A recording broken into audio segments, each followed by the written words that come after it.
In this video, I'm going to be talking about my Painting 1 class and the numerous paintings that I had to do throughout the class and my processes.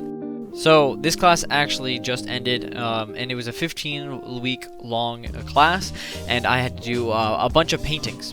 So in the class, we mainly focused on oil paint, but for assignments that I was able to record because we didn't do this project inside of our class, we had to do 10 mini paintings. So we were given 10 different canvases and panels, and then we had to do 10 paintings while the class went on. So I recorded them all, and I wanted to talk about them today.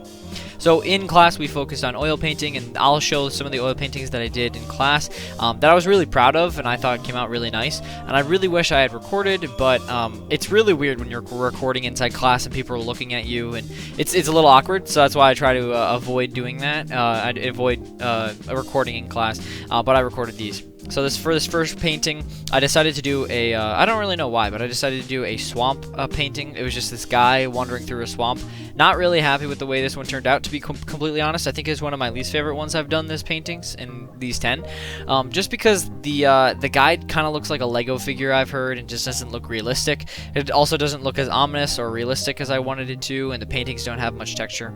But for this next one, I think I went with something I was comfortable with. I was trying to stretch myself on some of my techniques or some of my painting subjects and go paint things that I normally don't paint, but on this one I was just all in my comfort zone.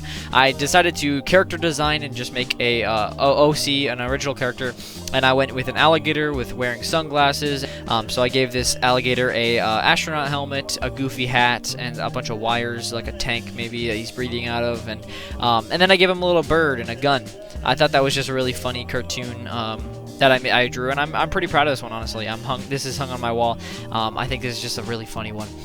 Actually, I say this is hung on my wall, but it's actually hung in the gallery. So some of these, the teacher actually picks, and I remember that this one was one that the teacher picked to go inside the MCC gallery, which is my college gallery, which is pretty cool, and so is my still life. The still life that I'll show at the end of the video, the oil painting that I did, also went in the gallery, which is pretty cool.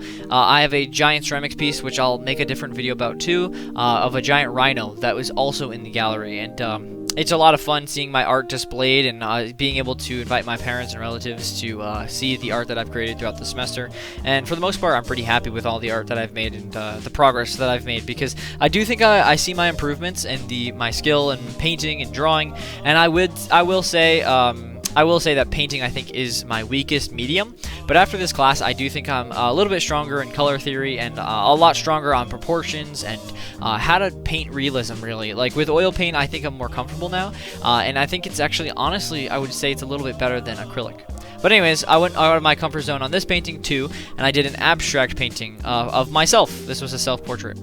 I finger painted that one because I thought it would be kind of a cool, fun idea, and I really liked that one. It was it was fun to paint. The end result wasn't really all that great, but I didn't really love it. But I don't know, the process. I learned to love the process on some of these, which is something I never really thought of. Just loving the process of it more than the end result. Just allowing myself to be a little bit more free, and that's what kind of forced me. That was kind of forced because I had to do abstract painting. I had to do abstract paintings, and that process over results was more of a state of mind rather than results over process. And sometimes I would struggle through the process to get an end result that I was proud of, and be worried the entire time and be stressed about the end result. But I really wasn't enjoying the process. So in some of these abstract pieces, I really enjoyed just letting go of my expectations and just go for it. On this one, though, this one's a little bit more put together. I went back to my roots and did more ballpoint pen drawings. I've made multiple videos in the past about ballpoint pen drawings and how I really love ballpoint pen. So I went with that. What I did was I cut up some pieces of newspaper and I Mod Podged it onto a like one of the canvases, the panels that they gave me, and then I did some pen drawing over that. I decided to draw a old man reading a newspaper on top of a newspaper, which I thought was a pretty creative idea, and I really liked the end result of this. I was planning on drawing a lot more old men and a lot more figures and portraits on the painting, but I decided to just keep it like that because I thought it looked complete.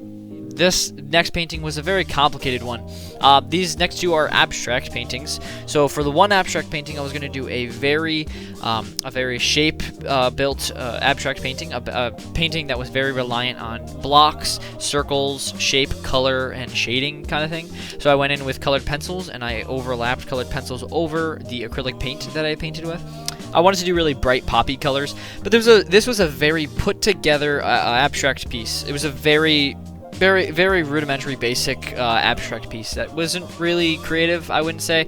It was very just like flowing, whatever my mind came out with. But for this next one, it's the weirdest painting I've done, I would say that by far. So what I did was I took some acrylic paint, and this was cheap acrylic paint. It wasn't very thick body acrylic paint, and because I just got this from Dollar Tree because I knew what I was going to do with it. It was just going to be, it didn't have to be expensive acrylic paints. But anyways, I took acrylic paint, I made them into slabs on some paper, and then I cut them out, and then I pasted them onto this abstract panel, like this abstract painting that I made. I started off with just a bunch of streaks of paint. I dumped some paint on, and then I started painting these slabs of acrylic back onto the palette, and this created a really weird texture, which I kind of liked and went with. And then I threw whatever I had nearby right onto it. So you can see here I'm spraying it with some water to get it to drip and get all drippy on the painting. I put some toilet paper because I've heard that if you put toilet paper, if it breaks down, it gives like a really nice texture, which I liked. And then I literally had pencil shavings next to me, so I just threw that right in. And I liked that the way it was just collaged and just so weird and detailed. A lot of people that I talked to in my family and stuff, they did not like that painting because, of course, it's like very contemporary and very abstract, and it's a lot different than my normal work. But that's the good thing about these 10 paintings. You really could just do whatever you wanted, and just really let yourself be free. And so I liked that we were forced to do 5 abstract paintings, and I was forced to just let myself free and just do abstract work, which I've never done before. This next one I used, I wanted to do cardboard. And I thought a lot about, like, what is cardboard used for? Like, what is this cardboard from? Why is it significant? And what would I draw on cardboard that would, mean anything? And that I decided to draw a homeless person. And I used colored pencil over cardboard. And the reason I went with a homeless person too is because this cardboard box was back.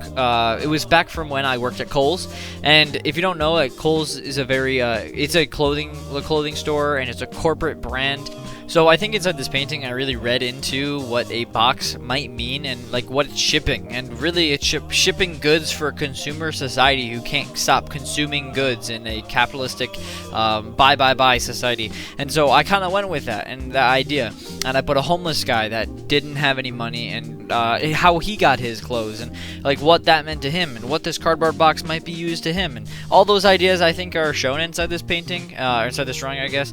And that's I think why it's very contrasting to put a homeless man on a box that has, fragile merchandise inside, ticketed merchandise, stickers all over it, because it's like, it's a very corporate idea, a very consumer idea, contrasting to a homeless man. And I think it's pretty obvious, it's an obvious theme, but a lot can be said about it. We talked about this inside the critique of my class, which is another thing. My class had critiques for all of these paintings, which I really enjoyed. And so you got to see everyone else's 10 paintings and what they had done. And I also did a scratch board, which I did another video on. I'll talk about more in depth because I found that scratch board was one of my favorite drawings I've done recently. I really like the realism in it. But this was the final results for the paintings. I really enjoyed, like I said, just being able to make whatever I wanted, paint whatever I wanted, just finding my own subjects, my own mediums, and pushing the boundaries by painting on cardboard or drawing on, scratch board, or, spraying water on my abstract acrylic paintings. So, and I just really liked the freedom that this project gave me. So I had a lot of fun inside this painting class. This was all of them, and then I had 2 more too. One was a paper bag, and one was pears, and this is 8 of them, and the pears was an oil painting, which we did inside class. And then that giant oil painting I did inside of my class. Like I said, I really wish I recorded it because it's one of my favorite paintings I've done recently. I find it's really realistic, and I really liked how the teacher forced us to dissect our still life. My still life was right to my left when I was painting, so I just color reference. I use it as a color reference. I use it as I just tried to get it as realistic as I could, which honestly I would find that I think it came out pretty good, and I was pretty proud of the end result. This painting took me about a month. If I had longer, I would definitely refine it a little bit more and get it just perfect the way I want it. But I think I'm happy with the way this painting class went and this semester at college. So I hope you guys enjoyed this video. I hope this helped looking at my paintings, maybe inspired you, maybe it helped in some way, and I hope you enjoyed the video. I will see you in the next one.